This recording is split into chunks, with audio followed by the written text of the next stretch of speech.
Hello दोस्तों, आप सभी का स्वागत है आपके अपने परिवार मैथ मस्ती में। मैं हूं आलोक सिंह आतिश और आज के इस वीडियो सेशन में हम लोग बात करने वाले हैं SSC previous year science question की, जो आपके हाल फिलहाल में एग्ज़ाम हुए हैं, जैसे कि स्टेनोग्राफर, सीपीओ, सीजीएल, सीएचएसएल, इन सारे एग्ज़ाम के जो मोस्ट इंपॉर्टेंट क्वेश्चन थे मिसलेनियस रूप में जो पूछे गए हैं और पूछे जाने की संभावना है, उन सारे क्वेश्चन की डिस्कस हम लोग आज के इस सेशन में करने वाले हैं। और हाँ, ध्यान रखिएगा, क्वेश्चन का सिर्फ यहाँ पे आंसर टिक आउट नहीं करेंगे, हम लोग चारों ऑप्शन को बिल्कुल आसानी से समझने का कोशिश करेंगे ताकि आगे का जो उस पर कंसेप्ट है वो क्लियर हो सके। तो आइए आज के इस सेशन की शुरुआत करें और देखते हैं हम लोग एग्जाम रेलेवेंट क्या कुछ सीख पाते हैं। चलते हैं हम लोग अपने पहले क्वेश्चन की तरफ। पहला क्वेश्चन है आपका कि वह परिवर्तन जिसमें एक या एक से अधिक नए पदार्थ बनते हैं डैश कहलाता है। दोस्तों, परिवर्तन का मतलब होता है बदलाव, और आपका जो ऑप्शन दिया हुआ है भौतिक परिवर्तन, रासायनिक परिवर्तन, जंग लगना और यसदलेपन। पहले तो इसको आप आसान भाषा में समझ लीजिए कि भौतिक परिवर्तन में कोई भी नया पदार्थ नहीं बनता है, तो जब नया पदार्थ नहीं बनता तो एक से अधिक पदार्थ बनने का भी कोई गुंजाइश यहाँ पे नहीं होगा। दूसरा चीज़, रासायनिक परिवर्तन की जब हम लोग बात करते तो कहते सर कि रासायनिक परिवर्तन में नया पदार्थ बनता है, तो जब नया पदार्थ बनता है तो एक से अधिक पदार्थ भी बन सकता है। तो आपका यहाँ पे इस क्वेश्चन का जो सही आंसर हो जाएगा वो हो जाएगा ऑप्शन नंबर बी कि रासायनिक परिवर्तन ऐसा परिवर्तन है जिसमें एक से अधिक नए पदार्थ बनते हैं। नेक्स्ट आप कहेंगे कि सर ऑप्शन में जंग लगना भी दिया हुआ है, यसदलेपन, गैल्वेनाइजेशन भी दिया हुआ है, इसको भी हम लोग समझेंगे, बारीकी से समझेंगे। लेकिन उससे पहले भौतिक परिवर्तन और रासायनिक परिवर्तन को डिस्कस कर लेते हैं हम लोग एक पिक्चर के माध्यम से। आप यहाँ पे देख पा रहे होंगे इस फिगर को। दोस्तों, भौतिक परिवर्तन को हम लोग फिजिकल चेंज कहते हैं इंग्लिश में, और रासायनिक परिवर्तन को हम लोग केमिकल चेंज कहते हैं। आप यहाँ पे देख रहे होंगे कि लकड़ी के गुटका को काटा जा रहा है, तो लकड़ी के गुटका को काटा जा रहा है, इसका मतलब ये हुआ कि अगर हम लकड़ी के गुटका को काट के दो अलग अलग पार्ट में डिवाइड कर दे, बांट दे, तो क्या फिर हम उसको जोड़ सकते हैं? ऑब्वियसली जोड़ सकते हैं उसको फेविकॉल से, या बहुत सारे तरीका हैं उसको जोड़ने का। लेकिन आप यहाँ पे देख रहे हैं केमिकल चेंजेस में किसी चीज़ को जलाया जा रहा है, क्या उसके राख से फिर जिस चीज़ को जलाया जा रहा है उसको प्राप्त किया जा सकता है? आप कहेंगे नहीं, ऐसा पॉसिबल नहीं है। मेरा समझाने का मतलब ये है कि भौतिक परिवर्तन ऐसा परिवर्तन होता है जिसमें कोई भी नया पदार्थ नहीं बनता है। जैसे कि आप कहते हो बर्फ पिघलेगा तो क्या बनेगा? पानी बनेगा, पानी को जमा देंगे तो फिर बर्फ बन जाएगा। अब केमिकल चेंज की अगर हम बात करें, आप अपने डेली लाइफ में रोज फील करते होंगे, आटा गूंथ के रोटी बनाया जाता है, तो क्या रोटी जो पका हुआ रोटी होता है उससे फिर आप आटा बना सकते हो? मुमकिन है? ऐसा नहीं है। मतलब क्या हुआ कि सिंपल वे में आपको याद रखना है कि ऐसा परिवर्तन जिसमें पदार्थ का सिर्फ भौतिक गुण बोले तो जो बाहर से उसका दिख रहा है, आकार, आकृति, जो उसकी भौतिक अवस्था है, उन सारे में परिवर्तन हो जाए और कोई नया पदार्थ न बने, उसको हम लोग भौतिक परिवर्तन बोलेंगे। और ऐसा परिवर्तन, ऐसा बदलाव जिसमें किसी भी पदार्थ के रंग में, रूप में अस्थायी परिवर्तन हो और फिर एक से अधिक नया पदार्थ बने, तब हम लोग उसको क्या कहते हैं? केमिकल चेंजेस कहते हैं। आप में से बहुत सारे के दिमाग में ये आ रहा होगा कि चलो बर्फ का पिघलना तो समझ गए, लेकिन एक से अधिक नए पदार्थ कैसे बनते हैं? तो मैं आपको एक एग्जाम्पल दूं सिंपल सा, जैसे कि आप लोग बहुत बार सुने होंगे किसका एग्जाम्पल? कैल्शियम कार्बोनेट का, CaCO3 का।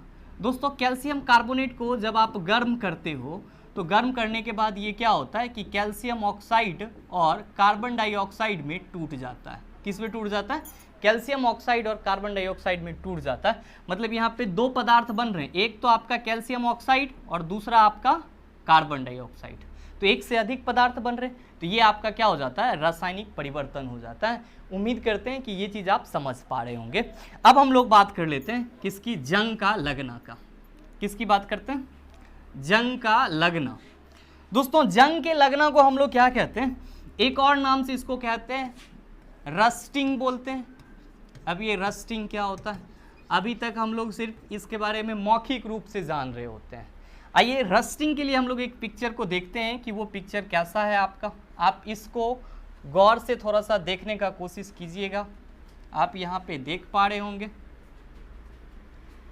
ये आप यहाँ पे क्या देख रहे होंगे कि ये जो आपका लेयर है, जो आपका दिख रहा है यहाँ से, ये जो पूरा ब्राउन कलर का लेयर है, इसी को दोस्तों हम लोग जंग का लगना बोलते हैं।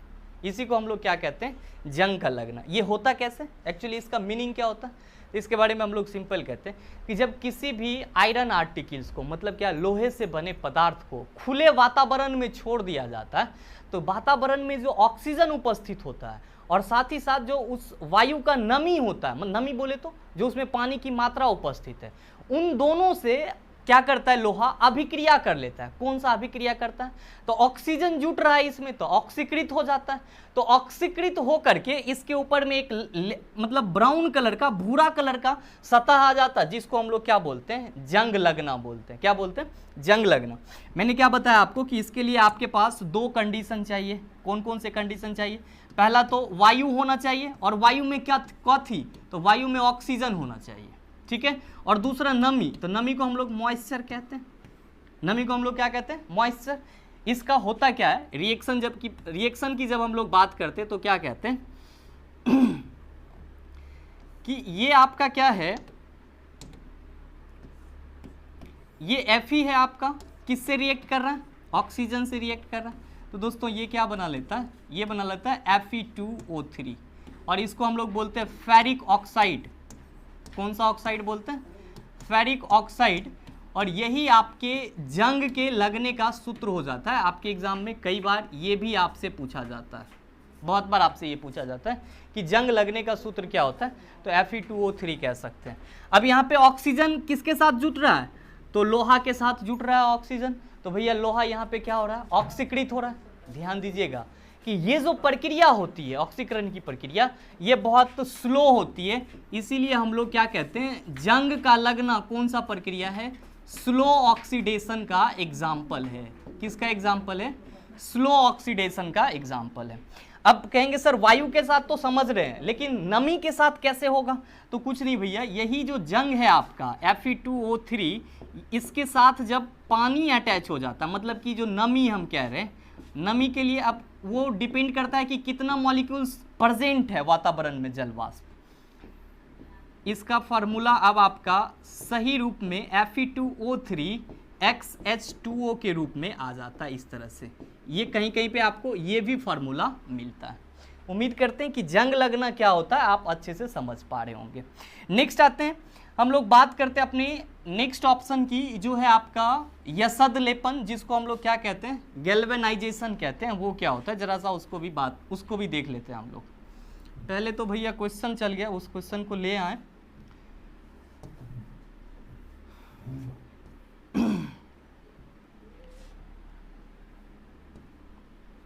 चलिए बात कर लेते हैं हम लोग गैल्वेनाइजेशन की। दोस्तों ये क्या होता? ये आपका यसद लेपन तो पहला जानते ही होंगे। दूसरा यही आपको कहीं कहीं पे जिंक लेपन से भी मिलता है, जिंक लेपन, ठीक है। और इसी को हम लोग इंग्लिश में भी कहते हैं गैल्वेनाइजेशन। अब ये क्या होता है?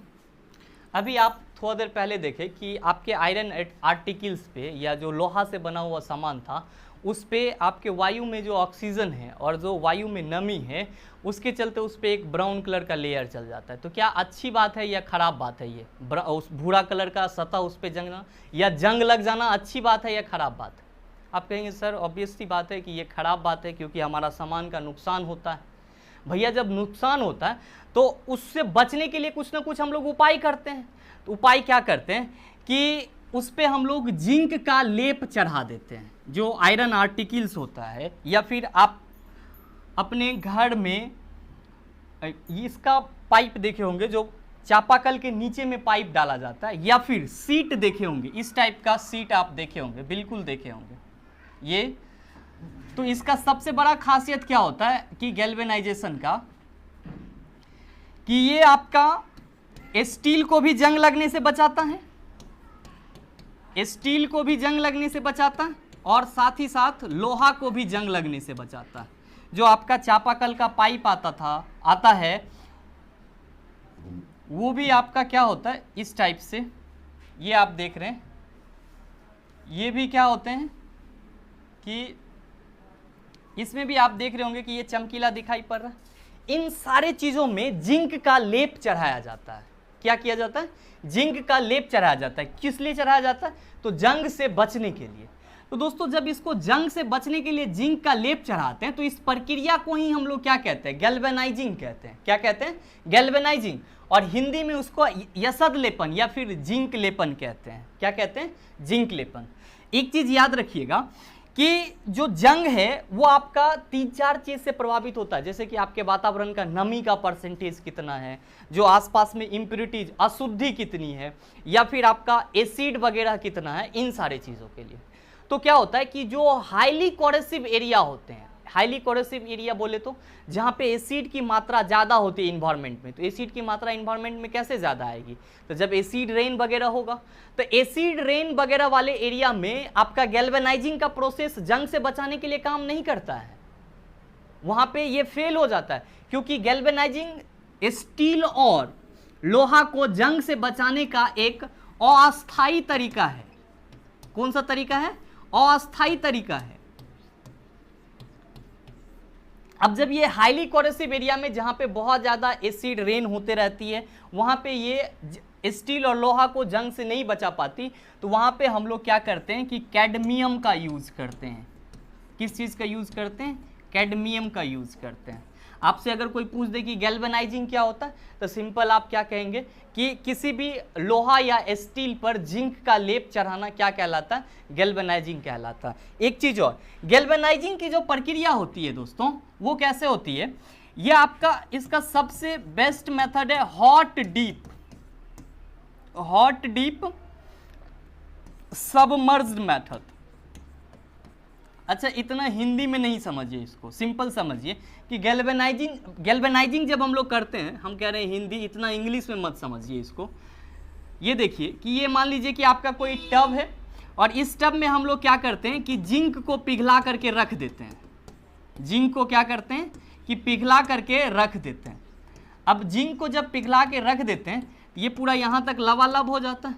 इसमें जिस हमको सामान को, स्टील को या फिर लोहा, जिसको हमको गैल्वेनाइजिंग करना है, जिस पे हमको जिंक का परत चढ़ाना है, उसको हम इसमें क्या करते हैं? डुबो देते हैं। डुबोने के बाद फिर निकाल लेते हैं। इसी को हम लोग हॉट डीप सबमर्ज्ड मेथड बोलते हैं। किसके लिए ये होता है? गैल्वेनाइजिंग के लिए होता है, यसद लेपन के लिए होता है। एक चीज और इससे क्या याद रखेंगे कि जो हाईली कोरेसिव एरिया होता है वहां पे जिंक लेपन काम नहीं आता, वहां पे किसका लेपन किया जाता है? तो वहां पे कैडमियम का लेपन किया जाता है। चलते हैं अब हम लोग अगले क्वेश्चन की तरफ।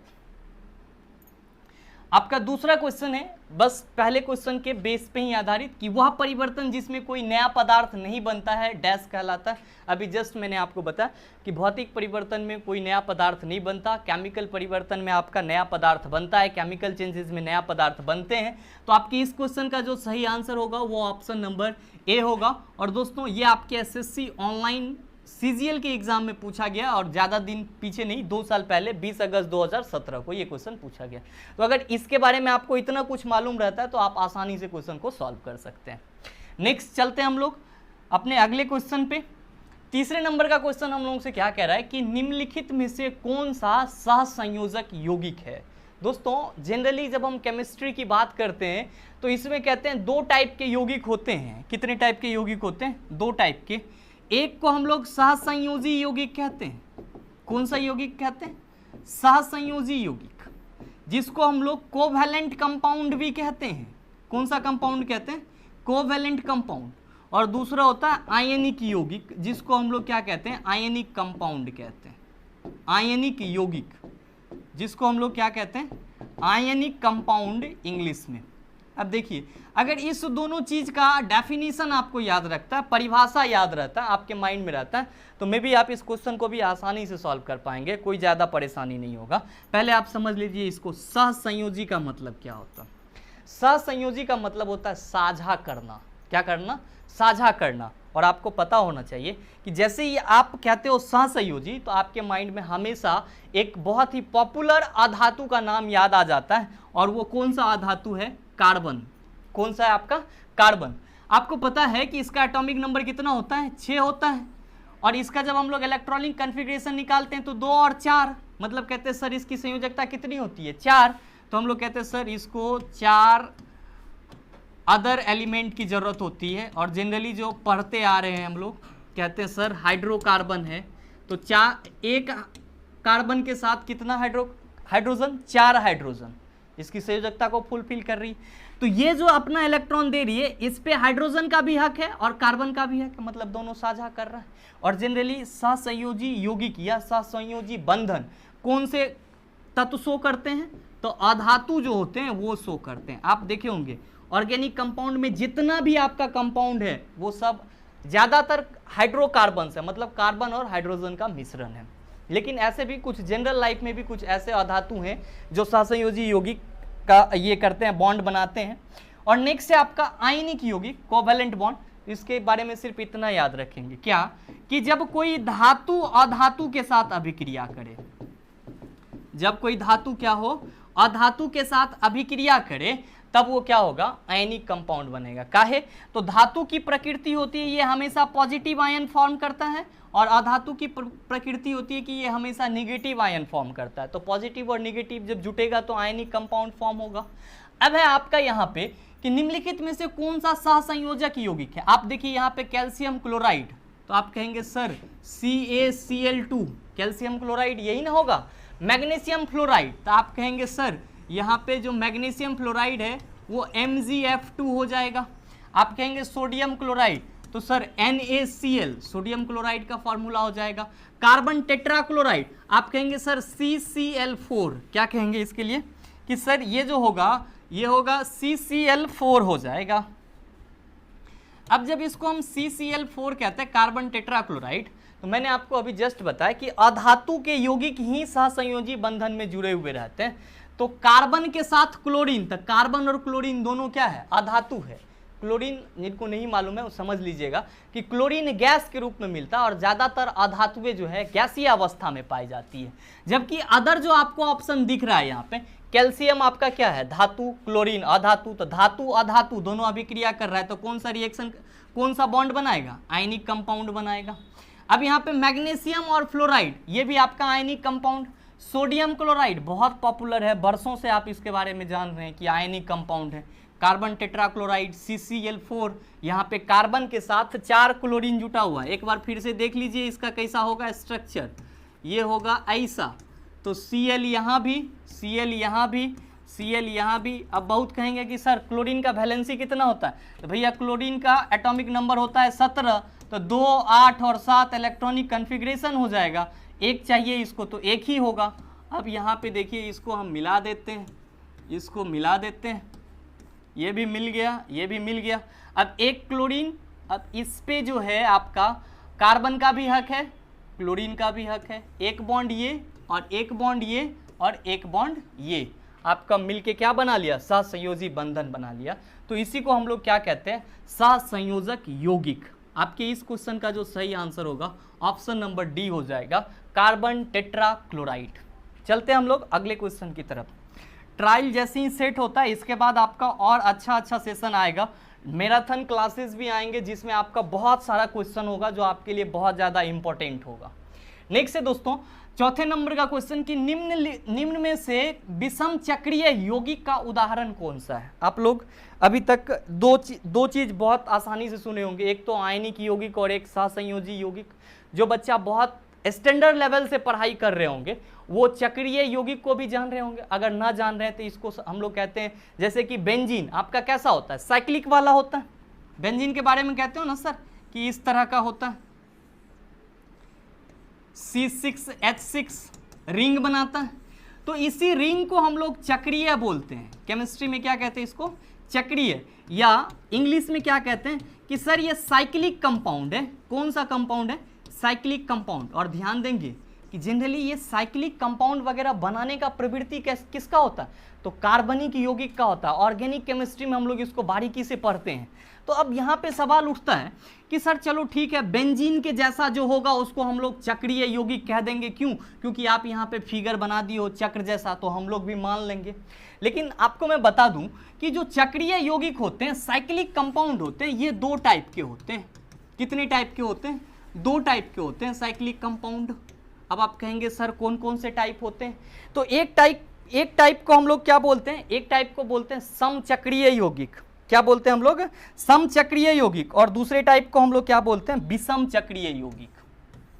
इसको हम लोग क्या बोलते हैं, एक टाइप के वो समचक्रीय यौगिक और दूसरे टाइप को हम लोग क्या कहते हैं, विषम चक्रीय यौगिक। ठीक है, इसको हम लोग होमोसाइक्लिक कंपाउंड बोलते हैं इंग्लिश में। क्या बोलते हैं, होमोसाइक्लिक कंपाउंड।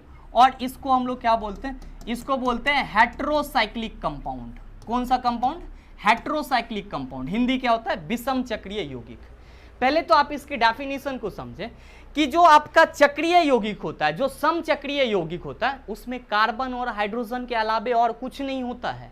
कार्बन और हाइड्रोजन के अलावे क्या होता है, और कुछ नहीं होता। लेकिन जो विषम चक्रीय यौगिक होते हैं उसके रिंग में कार्बन और हाइड्रोजन के अलावे तीन चीज जरूर होंगे। पहला नाइट्रोजन हो सकता है, ऑक्सीजन हो सकता है, और तीसरा आपका क्या हो सकता है कि सल्फर हो सकता है। क्या हो सकता है आपका, सल्फर, या फिर यहाँ पे नाइट्रोजन, ऑक्सीजन और सल्फर हो सकता है। अब आप कहेंगे कि सर ये कैसे पॉसिबल हो सकता है।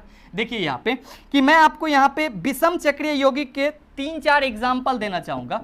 जैसे कि आप पिरोल की बात कर लो, और ये आपके लिए बहुत ही इंपॉर्टेंट है, आपको ये याद रहना चाहिए। पिरोल की बात कर लो आप, फिर फ्यूरोन की बात कर लो। एक चीज़ और होता है आपका जिसको हम लोग थायोपीन बोलते हैं, थायोपीन। और नेक्स्ट होता है आपका पिराडीन या पायरिडीन भी इसको हम लोग बोलते हैं। ठीक है, इसका जब हम लोग फार्मूला की बात करते हैं तो कहते हैं सर C4H5N इसका फार्मूला होता है। थायोफिन का फार्मूला C4H4S, और फ्यूरोन का जो फार्मूला होता है वो होता है आपका C4H4O, और पायरिडीन का फार्मूला होता है C5H5N होता है। ये आपका फार्मूला होता है। अब देखिए कि अगर सीधा बेंजीन रहता तो C6 और H6 था। सीधा अगर बेंजीन रहता तो क्या था कि सीधा अगर बेंजीन रहता तो C6 और H6 ये पूरा बंद हो जाता। लेकिन हम कह रहे हैं कि चक्रीय यौगिक को दो टाइप में डिवाइड कर दिए, एक समचक्रीय और एक विषम चक्रीय। आपसे क्वेश्चन में पूछा है विषम चक्रीय यौगिक क्या होगा, मैंने आपको क्या बताया कि विषम चक्रीय यौगिक वो होंगे जिसके रिंग में नाइट्रोजन, ऑक्सीजन और सल्फर में से कोई एक रहेगा। आप रहता भी है। पिरोल या इसको हम लोग पैरोल भी बोलते हैं, थायोफिन, फ्यूरोन और पायरिडीन, ये आपके चारों विषम चक्रीय यौगिक हैं। बहुत बार आपको एग्जाम में मिलेंगे, आप चाहे तो नोट कर सकते हैं। आप देखिए इसके फार्मूला में C4H5N, C4H5N, फ्यूरोन C4H4O, पिराडीन C5H5N, thiophene C4H4S। मतलब क्या देख रहे हैं कि नाइट्रोजन भी है यहाँ पे, ऑक्सीजन भी है यहाँ पे, और सल्फर भी है यहाँ पे। दोस्तों इस पूरे को हम लोग क्या कहते हैं, इस पूरे को विषम चक्रीय यौगिक कहते हैं, हेट्रोसाइक्लिक कंपाउंड कहते हैं। आप में से बहुत सारे बुद्धिजीवी कहेंगे कि सर ये आप इसका स्ट्रक्चर नहीं बताएं, तो कोई बात नहीं, इसका स्ट्रक्चर भी आपका इस टाइप से होता है। यहाँ पे देख लीजिए NH आपका आ गया। मतलब क्या कि 1 2 3 4 2 4 1 कितना आपका 1 2 3 4 और 5। मतलब क्या कि C5H5N। तो इस तरह से जो आपका स्ट्रक्चर होता है, इसी स्ट्रक्चर को हम लोग हेट्रोसाइक्लिक कंपाउंड कहते हैं, जिसमें आपका क्या होता है कि एक उसका मुंह खुला हुआ रहता है, और उसी खुले हुए मुंह में या तो नाइट्रोजन हो सकता है, या ऑक्सीजन हो सकता है, या फिर सल्फर हो सकता है। ऐसे आप याद रखने के लिए इसको याद रख सकते हैं। ये चारों आपके क्या हैं, हेट्रोसाइक्लिक कंपाउंड है। ऐसे अगर आप लोग कमेंट करेंगे तो इसको पूरा एक बार एक्सप्लेन करके अच्छे से सारी चीज को हम लोग कवर कर सकते हैं। चलते हैं हम लोग फिर अगले क्वेश्चन की तरफ। नेक्स्ट जो क्वेश्चन है हम लोगों का, नेक्स्ट क्वेश्चन है उर्वरकों के निर्माण में कौन सा तत्व प्रयोग में लाया जाता है। पहले चीज तो आप दोस्तों इस चीज को समझिए कि उर्वरक क्या होता है, फर्टिलाइजर क्या होता है। उर्वरक को हम लोग फर्टिलाइजर भी कहते हैं। तो हम लोग क्या कहते हैं कि सर जब मिट्टी की उर्वरता, जब उसका उपजाऊपन पूरी तरह से खत्म हो जाता है, तब हम लोग उसको एक्स्ट्रा अमाउंट में बाहर से ला करके क्या देते हैं कि कुछ केमिकल्स देते हैं जो उसके मिट्टी की उर्वरता को बढ़ाता है, साथ ही साथ आपके प्लांट के विकास और बढ़ने में सहायक होता है। अब ये जो उर्वरता होता है, फर्टिलाइजर होता है, ये होते हैं दो टाइप के। कितने टाइप के होते हैं, दो टाइप के। एक तो वो जो हम लोग देसी तरीका से उसको करते हैं, उसको शुद्ध साइंस के लैंग्वेज में हम लोग मैन्यूर बोलते हैं। क्या बोलते हैं? मैन्यूर। आप जरा सा उसका फिगर देख लेंगे तो मेरे ख्याल से आप आसानी से उस चीज को समझ पाएंगे। ऐसे आप लोग को लग रहा होगा कि का बोल रहा है। अब देखिए यहाँ पे ये आप देख रहे होंगे कि ये जो है मैन्यूर, जो मैंने आपको बोला जो प्राकृतिक तरीका से होता है, वो आपके कैटल डंग हो सकते हैं। कैटल डंग बोले तो गोबर हो सकता है या सड़ा गला घास फूस हो सकता है। आप लोग अपने गांव घर में देखे भी होंगे कि जो गोबर वगैरह रहता है उसको हम लोग खेत में डालने जाते हैं, इसको हम लोग प्राकृतिक उर्वरक बोलते हैं या इंग्लिश में मैन्यूर बोलते हैं या फिर नेचुरल फर्टिलाइजर बोलते हैं। अब इससे क्या होता है कि मिट्टी की उर्वरता बढ़ती है। नेक्स्ट, अब दूसरा चीज होता है केमिकल फर्टिलाइजर। क्या होता है? केमिकल फर्टिलाइजर, जिसको हम लोग क्या कहते हैं? रासायनिक उर्वरक कहते हैं। केमिकल फर्टिलाइजर, रासायनिक उर्वरक। दोस्तों केमिकल फर्टिलाइजर वो फर्टिलाइजर होते हैं जो कृत्रिम तरीका से बनाया जाता है, जो रासायनिक तरीका से बनाया जाता है। और जनरली ये जो है आपका केमिकल फर्टिलाइजर, ये 3 टाइप के होते हैं। कितने टाइप के होते हैं? 3 टाइप के। कौन कौन सा? पहला होता है नाइट्रोजीनियस, तीसरा होता है आपका पोटेशियम वाला, जिसको हम लोग पोटास बोलते हैं। आप लोग अपने गांव में खेत में खाद उद छींटने के लिए जाते होंगे ना, मैं उसी की बात कर रहा हूँ। नाइट्रोजन, पोटेशियम और फिर होता है आपका एक फास्फोरस। ये 3 इंपॉर्टेंट उर्वरक हैं। अब नाइट्रोजन से क्या होता है आपका कि नाइट्रोजन से जो नाइट्रेट या नाइट्राइट होता है उसका उपयोग किया जाता है उर्वरक बनाने में। पोटेशियम से पोटास बन जाता है। क्या बन जाता है? पोटास। और फास्फोरस से क्या बन जाता है आपका? फॉस्फेट बन जाता है। क्या बनता है? फॉस्फेट। और दोस्तों आपके एग्जाम में कभी कभी एक और क्वेश्चन पूछ दिया जाता है कि एनपीके का फुल फॉर्म क्या होता है या सर्वाधिक उत्तम उर्वरक कौन सा है? तो N for nitrogen, P for potash और P फॉर फास्फोरस और K फॉर आपका क्या? पोटेशियम। तो ये जो होते हैं ये आपके 3 टाइप के उर्वरक होते हैं। आपसे क्वेश्चन पूछा है कि उर्वरकों के निर्माण में निम्नलिखित में से कौन सा तत्व प्रयोग किया जाता है?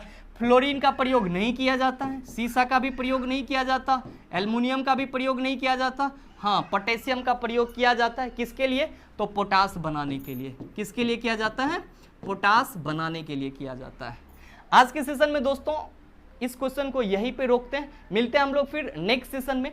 हम लोग और एक्स्ट्रा क्वेश्चन की बात करेंगे। अगर आपको वीडियो अच्छा लगा होगा तो वीडियो को लाइक कीजिएगा, शेयर कीजिएगा और हाँ, अगर चैनल पे नए हैं तो सब्सक्राइब करके बेल आइकन दबा लीजिएगा ताकि आपको इस तरह के एग्जाम रेलेवेंट वीडियो सबसे पहले आपके पास पहुंचे और आप उसका भरपूर फायदा उठा पाए। अगर आप में से किसी को साइंस का कंप्लीट कोर्स का जरूरत लगे तो आप धुरीना ऐप पर जा सकते हैं, जहां पे आपको 399 रुपये में कंप्लीट साइंस, फिजिक्स, केमिस्ट्री और बायोलॉजी तीनों का कंप्लीट कोर्स विथ PDF के साथ करवाया जा रहा। अगर आपको धुरीना ऐप पर कोर्स को परचेज करने में कोई दिक्कत या समस्या का सामना करना पड़ रहा है तो आप इस नंबर पे आसानी से कॉल करके पूछ सकते हैं 6299 340750। आपकी जो भी क्वेरी होगी कोर्स से संबंधित उन सारे क्वेरी का जवाब आपको मिल जाएगा। मिलते हैं हम लोग फिर अगले सेशन में। तब तक के लिए best of luck, have a nice day.